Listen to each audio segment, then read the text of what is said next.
Assalamualaikum dan salam sejahtera. Penilaian pentaksiran aktiviti jasmani, sukan dan co-curriculum PAJSK kembali untuk tahun 2020. Bagaimana penilaian ini dibuat? Saya akan berkongsi dengan anda kaedah pengiraan penilaian PAJSK ini melalui beberapa video. Jom kita mulakan. Aspek pentaksiran. Pentaksiran co-curriculum di sekolah meliputi aspek utama seperti berikut. Penglibatan 50 markah, penyertaan 40 markah, prestasi 20 markah. Jumlahnya 110 markah.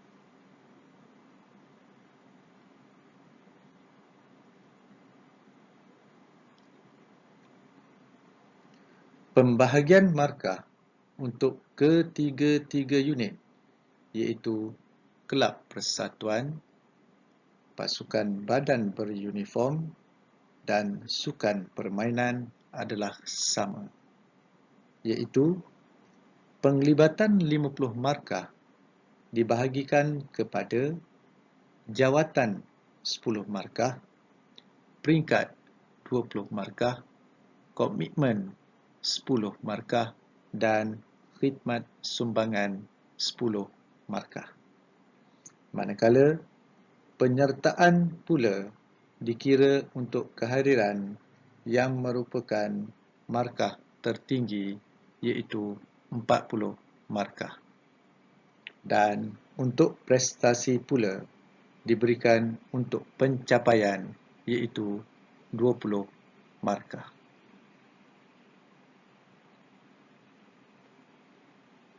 Semua aktiviti yang disertai murid akan direkodkan bagi menggalakkan skor yang setimpal bagi penglibatan dalam aktiviti berkenaan.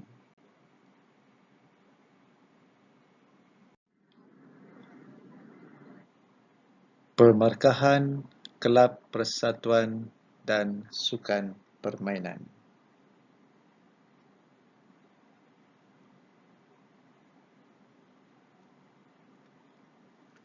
Bagi kelab persatuan dan sukan permainan, markah yang diberikan untuk jawatan adalah sama.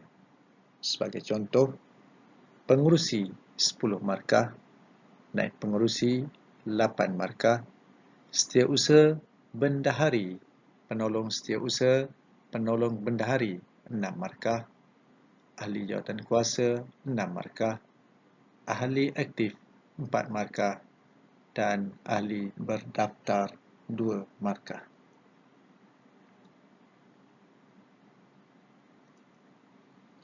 Tetapi bagi pasukan badan beruniform pula, ia ditambah dengan pangkat.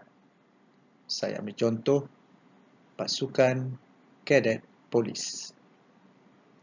Pangkat tertinggi ialah Sub Inspektor Kadet, diikuti Sarjan Major, Sarjan Korporal dan Lance Korporal. Selain dari pangkat, untuk pasukan badan beruniform ini diberikan juga jawatan kerana tidak semua sekolah anggota kadetnya boleh mendapat pangkat Sub Inspektor Kadet atau Sarjan Major. Jadi, rugilah kepada ahli kerana tidak mendapat 10 dan 8 markah untuk bahagian ini. Perlu berhati-hati dalam perlantikan jawatan kuasa, iaitu jika seseorang anggota itu sudah mempunyai pangkat, dia seboleh-bolehnya jangan dilantik sebagai jawatan kuasa kerana dia menutup peluang untuk anggota yang lain mendapat markah. Sebagai contoh, Aiman, seorang anggota kadet berpangkat sub-inspektor, dilantik sebagai pengerusi. Dengan pangkat sub-inspektor, Aiman telah mempunyai 10 markah. Bila dia dilantik sebagai pengerusi, dia tidak mendapat tambahan markah. Sebaliknya, lantik anggota yang tidak ada pangkat dan secara tidak langsung ada 2 orang anggota yang mempunyai 10 markah.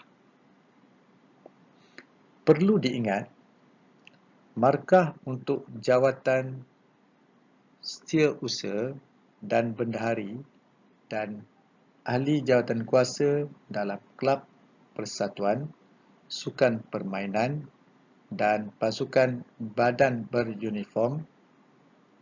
Contohnya, setiausaha dan bendahari di kelab persatuan dan sukan permainan markahnya 6, manakala di pasukan badan beruniform markahnya 7. Dan ahli jawatan kuasa di kelab persatuan dan sukan permainan adalah 6 markah, dan di pasukan badan beruniform markahnya 5.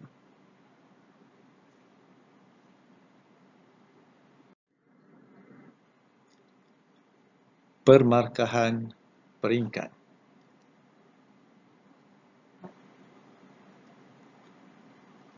Untuk peringkat pula, ia melibatkan peringkat antarabangsa, kebangsaan, negeri, bahagian untuk Sabah dan Sarawak, dan daerah, di mana ia dibahagikan kepada penglibatan 1, penglibatan 2 dan penglibatan 3. Penglibatan 1, contohnya peserta pertandingan, kursus, karnival atau sebagainya. Penglibatan 2, contohnya jawatan kuasa pelaksana dalam melakukan satu-satu aktiviti. Dan penglibatan 3, contohnya penonton dan pasukan sorak. Pencapaian.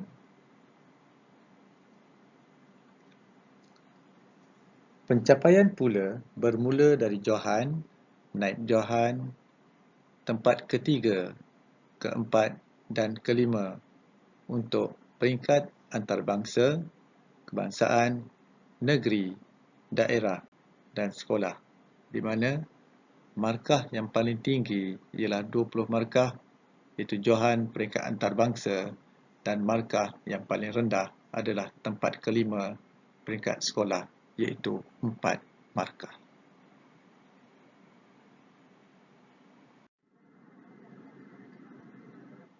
Pemarkahan komitmen.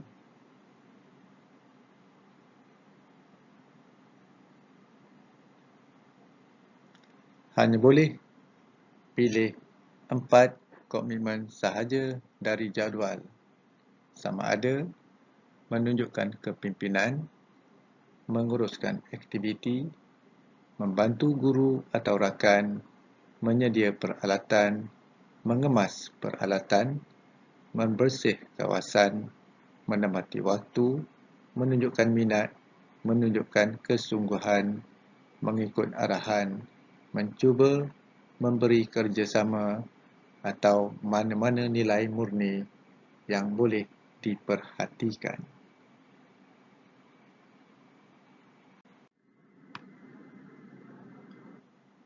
Pemarkahan khidmat sumbangan kelab persatuan.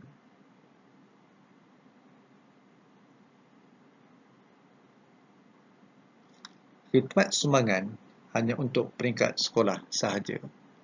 Murid yang didaftarkan sebagai atlet atau peserta program atau pertandingan atau karnival atau kursus 10 markah, melibatkan kemahiran khusus berkaitan aspek teknikal 10 markah, Penglibatan murid yang terlibat dalam aktiviti seperti persembahan selingan 8 markah, membantu dari segi menjayakan aktiviti kelab, sukan dan aktiviti sukan sekolah seperti mengambil bahagian dalam perbarisan atau persembahan, kumpulan sorak atau penyokong, menghias kemah rumah sukan dan yang berkaitan 5 markah.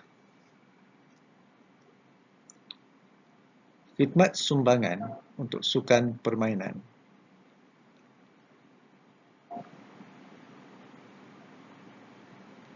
Ianya lebih kurang sama dengan kelab persatuan.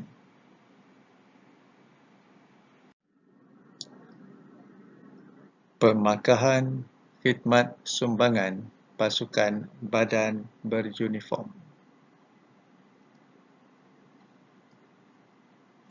Khidmat sumbangan hanya untuk peringkat sekolah sahaja.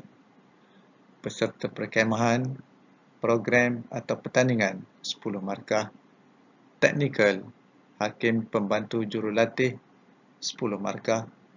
Penglibatan murid yang terlibat dalam aktiviti seperti persembahan selingan 8 markah dan membantu dari segi menjayakan aktiviti badan beruniform atau persembahan pasukan sorak, penyokong dan yang berkaitan 5 markah.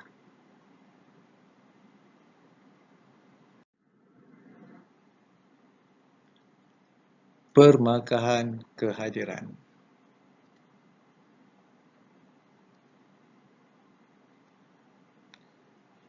Kehadiran merupakan pemarkahan yang paling tinggi, iaitu 40 markah.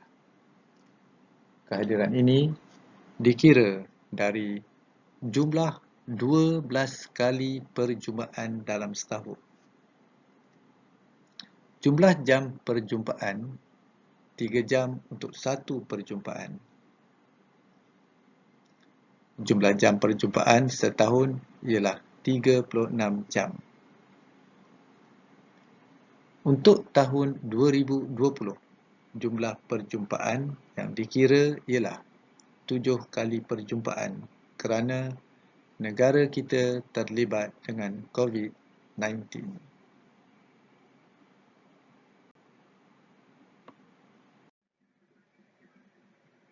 Yang baik itu dari Allah Subhanahu Wa Taala. Yang buruk itu dari kelemahan dan kedaifan saya sendiri. Jika tuan-puan mendengar dari orang lain perkara yang sama, tapi huraian yang berbeza, tidak mustahil saya tersalah dan tersilap.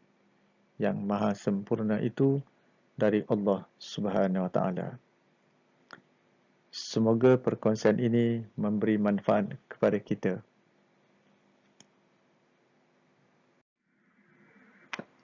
Terima kasih kerana sudi menonton video ini. Jika ia memberi manfaat, jangan lupa like, komen, share dan subscribe sebagai sokongan dan tekan loceng notification untuk info video berikutnya. Terima kasih dan jumpa lagi.